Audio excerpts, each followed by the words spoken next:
ये दोस्तों हमारी बहुत प्यारी सी ग्लोब है। जब हम बचपन में इसको देखा करते थे बहुत खूब घूरा करते थे, इस तरीके से देखते थे कि काश मैं आसमान में जाऊं।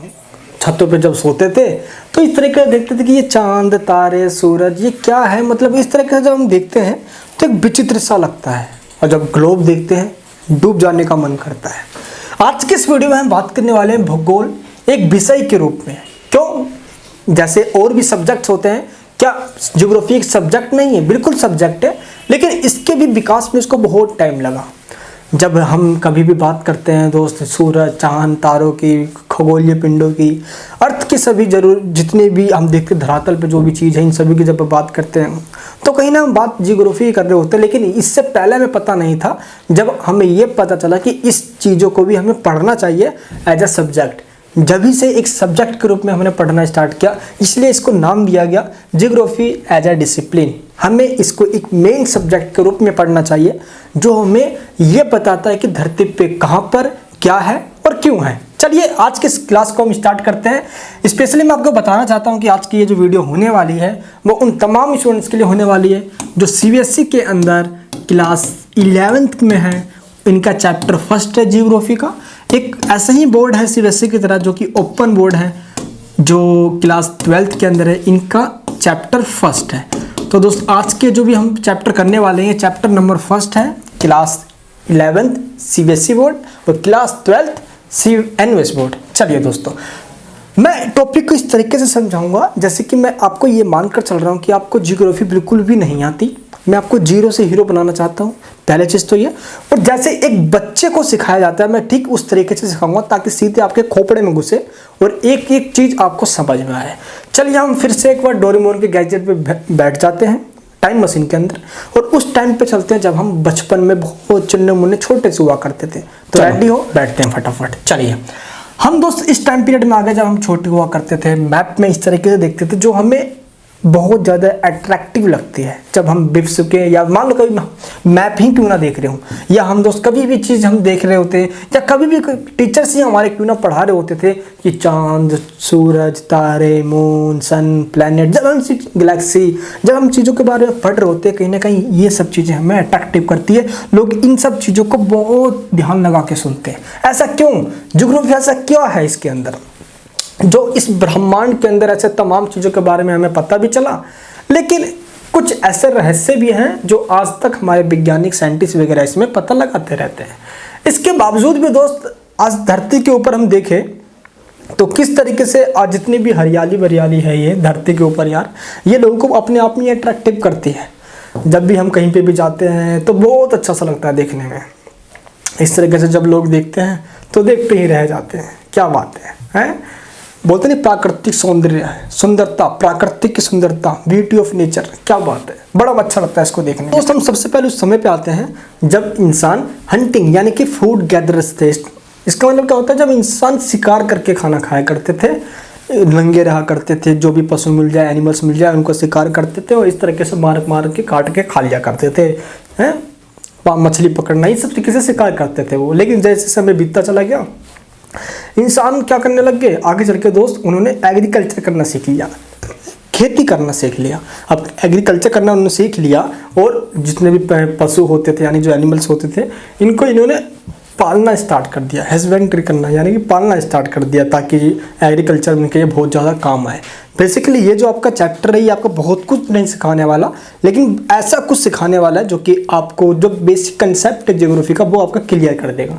ठीक है, लेकिन आज का जो हम टाइम देखते हैं तो शिकार किया इंसान ने, उसके बाद एग्रीकल्चर की स्टार्ट हुई, इंसान खेती करना सीख गया। अब शिकार करके नहीं खा रहा, अब वो खुद प्रोडक्शन कर रहा है, क्रॉप्स निकाल रहा है, उसके बाद खाना खा रहा है। उसके बाद आज के ज़माने में तो भाई सिस्टम ही अलग है, इतनी ज़्यादा एडवांस टेक्नोलॉजी आ गई है। इसी टेक्नोलॉजी में इंसान आज क्या क्या चीज़ यूज़ कर रहा है, इवन रोबोट तक आज बन चुके हैं। तमाम चीज़ों को दोस्त रिप्लेस कर दिया है रोबोट ने। और इस तरीके से दोस्तों हम धरती पे देखते हैं तो तमाम चीज़ जो है इस पूरे अर्थ के ऊपर हमें एक बारीकी चीज़ को जानने में कहीं ना कहीं आज की जो एडवांस टेक्नोलॉजी है वो हमारी हेल्प करती है। तो इस तरीके दोस्तों ये जो पूरी जो धरती की या पूरी पृथ्वी की सुंदरता है ये इस तरीके से ही नहीं बनी। आज सोसाइटी के अंदर तमाम एक्टिविटीज़ होती है, लोग अलग अलग जगह पे, अगर मैं आपको एग्जांपल देता हूँ, मान लो कि हम जब मैप में देखते ही हैं तो किसी इलाके में हरियाली ज़्यादा है, कहीं पे सूखा ज़्यादा है, कहीं पे एक्टिविटी कुछ और हो रही है, कहीं पे कुछ और एक्टिविटी हो रही है। तो इस तरीके से धरती के सभी कोनों में सभी जगह पे एक जैसा ही इन्वायरमेंट नहीं पाया जाता, एटमॉस्फेयर नहीं पाया जाता। कहीं पे कुछ और होगा, कहीं पे कुछ और, कहीं पे कुछ और, कहीं पे कुछ और। तो इस तरीके से जब हम भी ज्योग्राफी के बारे में जब हम स्टडी करते हैं तो इसके अंदर ये स्टडी किया जाता है तो ज्योग्राफी के किस पार्ट में क्या एटमॉस्फेयर, कैसे लोग होते हैं, इनकी कल्चर क्या है, इनका एटमॉस्फेयर, इन्वायरमेंट, इनकी हरियाली, इन सब चीज़ का पूरा स्टडी किया जाता है। लेकिन ज्योग्राफी सिर्फ यही नहीं है, बहुत कुछ बताता है। जैसे कि नेक्स्ट चैप्टर में पढ़ेंगे हम कि इस अर्थ का ही बर्थ कैसे हुआ है, ये अर्थ का राइज कैसे हुआ है, पृथ्वी का उदय कैसे हुआ है, पृथ्वी की उत्पत्ति कैसे हुई है। काफ़ी इंटरेस्टिंग चैप्टर है वो। तो इस तरीके से ज्योग्राफी के अंदर ये देखा जाता है कि ये पूरी जो पृथ्वी है, पूरी जो ये अर्थ है, इसके अंदर डिफरेंशियल जो एरियाज पाए जाते हैं, ये क्यों पाए जाते हैं और इतने डिफरेंशियल जो एरिया हैं इनके बारे में स्टडी किया जाता है। डिफरेंट लोग, डिफरेंट प्लेसेस, एरियाज। ठीक है, चलिए।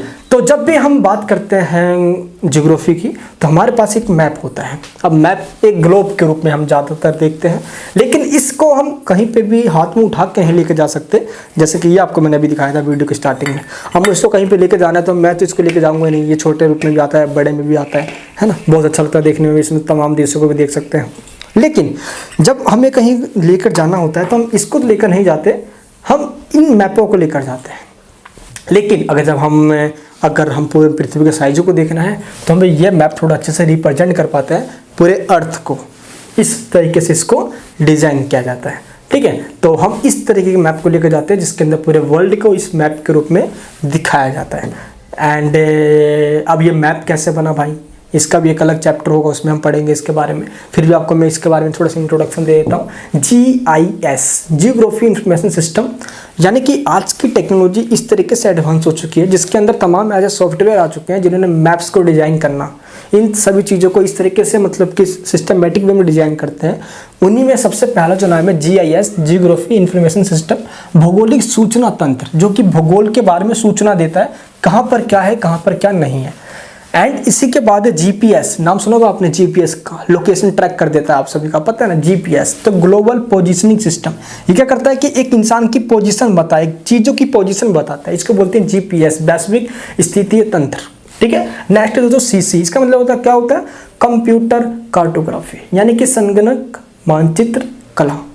मानचित्र के अंदर कहाँ पे क्या पोजीशन करना है, कहाँ पे क्या डिनोट करना है, इन तीनों चीज़ों से हम ज्योग्राफी के अंदर बहुत कुछ सीखते हैं और ये हमारे लिए बहुत बड़ी चीज़ है, ये बहुत काम आती है। ठीक है, चलिए। तो ये आपको बस नाम याद रखना है, कई बार एग्जाम्स के अंदर 1 मार्क्स के अंदर इसकी फुल फॉर्म पूछ ली जाती है। चलिए, नेक्स्ट हमारे पास जो सबसे बड़ा क्वेश्चन यही आता है कि व्हाट इज जियोग्राफी, भूगोल क्या है, किसे कहते हैं भूगोल।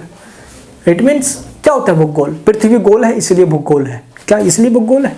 अभी हम समझते हैं पहले भूगोल का मतलब। इससे पहले हम ये जानते हैं कि ये जो भूगोल वर्ड है, जियोग्राफी वर्ड है, क्या हम धरती पे, जब हम इंसान धरती पे आए थे तो हमें क्या इसके बारे में पहले से ही पता था, क्या हम पहले से जानते थे कि भूगोल एक वर्ड हमें पूरे पृथ्वी को, अर्थ को जो स्टडी करते हैं हम इसको जियोग्राफी कहते हैं, हमें पहले से तो नहीं पता था। इसके बारे में जैसे जैसे समय बीतता चला गया तो बात है दोस्तों, ये ग्रीक स्कॉलर थे इराटोस्थनीज। जैसे कि हिस्ट्री के पापा कौन है, हेरोडोटस है ना, हिस्ट्री के पापा। इकोनॉमिक्स के फादर कहा जाता है एडम स्मिथ को, पॉलिटिकल फादर कहा जाता है एरिस्टोटल को, वैसे ही जियोग्राफी के फादर कहा जाता है इराटोस्थनीज को। ऐसा क्यों, क्योंकि जो भूगोल, जो जियोग्राफी वर्ड है, इसका सबसे पहले यूज इराटोस्थनीज ने किया था। और कब किया था, 3rd सेंचुरी में, लगभग 324 या 34 के आसपास का टाइम था, BC में। ठीक है, ये आपको सिंपल याद रखना है। तो आपको सिंपल ये याद रखना है कि 3री शताब्दी ईस्वी पूर्व, 3री शताब्दी ईस्वी पूर्व में सबसे पहले इराटोस्थनीज ने, किसने, इराटोस्थनीज ने, ये बंदा है इराटोस्थनीज। और इस तरह के दोस्तों ये यहाँ पे मैप के कुछ देखा दाके कर रहा है, पिक्चर के साथ समझा रहा हूँ, दिक्कत ना है, खोपड़े में घुसाना है आप सभी के। ठीक है, तो ये इराटोस्थनीज जिसने सबसे पहले जियोग्राफी वर्ड का यूज किया, भूगोल वर्ड का यूज किया। स्पेशली भूगोल वर्ड का मतलब क्या है, पहले हम ये समझते हैं। अगर वर्ड को हम अच्छे से डिस्क्राइब कर पाएंगे तो हमें इसका मीनिंग आसानी से समझ में आएगा। चलिए समझते हैं। सबसे पहले हम देखते हैं दोस्त जियोग्राफी, जियो यानी कि सबसे पहले क्या है, जियो, जियो का मतलब होता है पृथ्वी, अर्थ, और ग्राफी का मतलब होता है वर्णन करना। वर्णन मतलब क्या होता है? जैसे कि जियोग्राफी, जियो का मतलब हो गया अर्थ और ग्राफी का मतलब हो गया टू डिस्क्राइब, वर्णन करना, यानी कि अर्थ के बारे में जो बताता है जियोग्राफी कहलाता है। समझ में आ गया सभी को? जियोग्राफी का मतलब कहता है, क्या होता है जियोग्राफी का मतलब? जियोग्राफी का मतलब होता है जियो मतलब अर्थ और ग्राफी मतलब डिस्क्राइब। इट मीन्स जो हमें अर्थ को डिस्क्राइब करता है, जो हमें अर्थ के बारे में बताता है, जो हमें अर्थ के यानी कि पृथ्वी की सभी जानकारी देता है, उसको भूगोल यानी कि ज्योग्राफी कहा जाता है। सबसे सिंपल लैंग्वेज में आपको समझा रहा हूँ मैं यहाँ पे।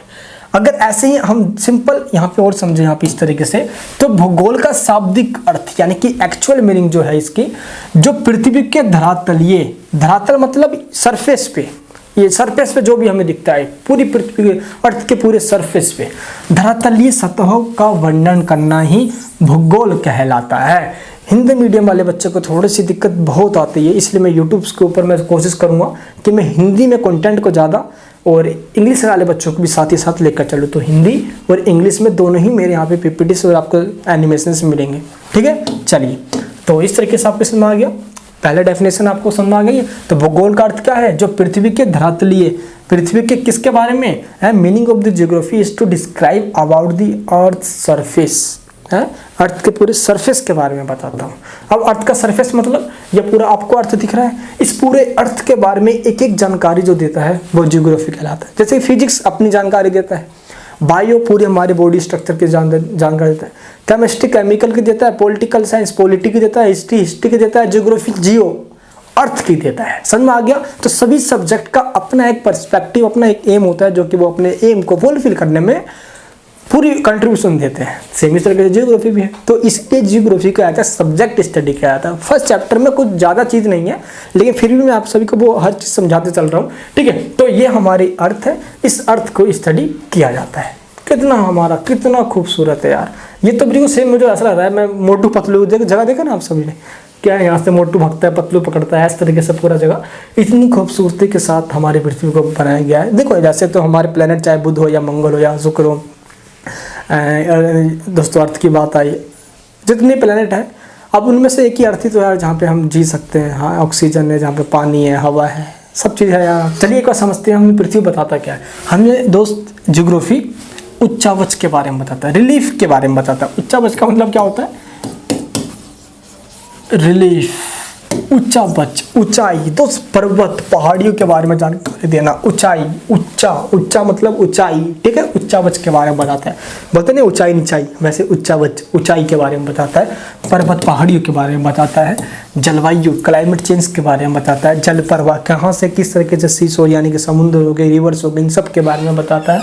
वनस्पति यानी कि दोस्त जितनी हमारे ट्रीज पेड़ पौधे इन सब की जानकारी देता है। जंगलों की जानकारी देता है, बुड है सुना ना, जितनी फॉरेस्ट वगैरह इन सब की जानकारी देता है। एंड मृदा मिट्टी की जानकारी देता है दोस्तों, किस तरीके से मिट्टी के प्रकार पाए जाते हैं। मृदा ये देखिए दोस्तों है ना नीचे, ये देखिए भाई मृदा की जानकारी देता है। तो ये जियोग्राफी सब्जेक्ट है जो कि इन सभी एस्पेक्ट को कवर करता है। साथ ही ये बताता है कि अर्थ पे कैसे ये चीज़ यहाँ पे आया, ये क्यों यहाँ पे आया, इसका मेन रीज़न कहाँ है, क्या है इसका मेन रीज़न, और ये चीज़ कहाँ से यहाँ पे आया अर्थ के ऊपर। इन तीनों चीज़ों को ये कवर करता है। तो ये सबसे पहले क्या को बताता है, क्या यानी कि वर्ड, ये अर्थ पे रिकॉग्नाइज करता है कि कहाँ पर कौन सी चीज़ है। ठीक है, रिकॉग्नाइज करना क्या, अब वहाँ पर है तो वहाँ पे वो कैसे बना है, वो वहाँ पे क्यों बना है, वो वहाँ पे कैसे आया है। तो व्हाट, हाउ, व्हाई और वेयर, इसका जो स्टडी करता है, इसके बारे में बताता है अर्थ के, वो हमें कौन है, वो हम जियोग्राफी कहलाता है। ठीक है, चलिए, एंड इसका जो हम और डिफाइन करें तो दोस्त जियोग्राफी क्या करता है, अर्थ के बारे में पूरा हमें डिस्क्रिप्टिव, यानी कि हम स्टार्टिंग में बताएं तो शुरुआत में जियोग्राफी का मतलब था ये अर्थ के बारे में डिस्क्राइब करता था, डिस्क्रिप्टिव वे में बताता था, यानी कि डिस्क्रिप्टिव एनालाइज करता था। सिंपल डिस्क्रिप्टिव कह सकते हैं, लेकिन थोड़ा समय बीतता चला गया, अब इसने चीज़ों को एनालाइज करना, एनालिटिकल वे में बताना स्टार्ट किया।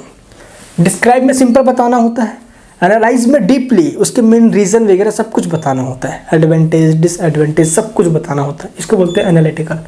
एंड जैसे समय बीतता चला गया, अब जियोग्राफी एनालाइज भी करता है, यानी कि एनालाइज भी करता है, एज वेल एज प्रेडिक्शन भी, यानी कि ये भविष्यवाणी भी करना स्टार्ट कर दिया। आज ऐसा है तो ऐसा इसलिए है, कल यह ऐसा हो सकता है, इस तरीके से होगा, तो इस तरीके से प्रेडिक्शन भी करना स्टार्ट कर दिया। तो जियोग्राफी का मेन पर्सपेक्टिव क्या है इस समय?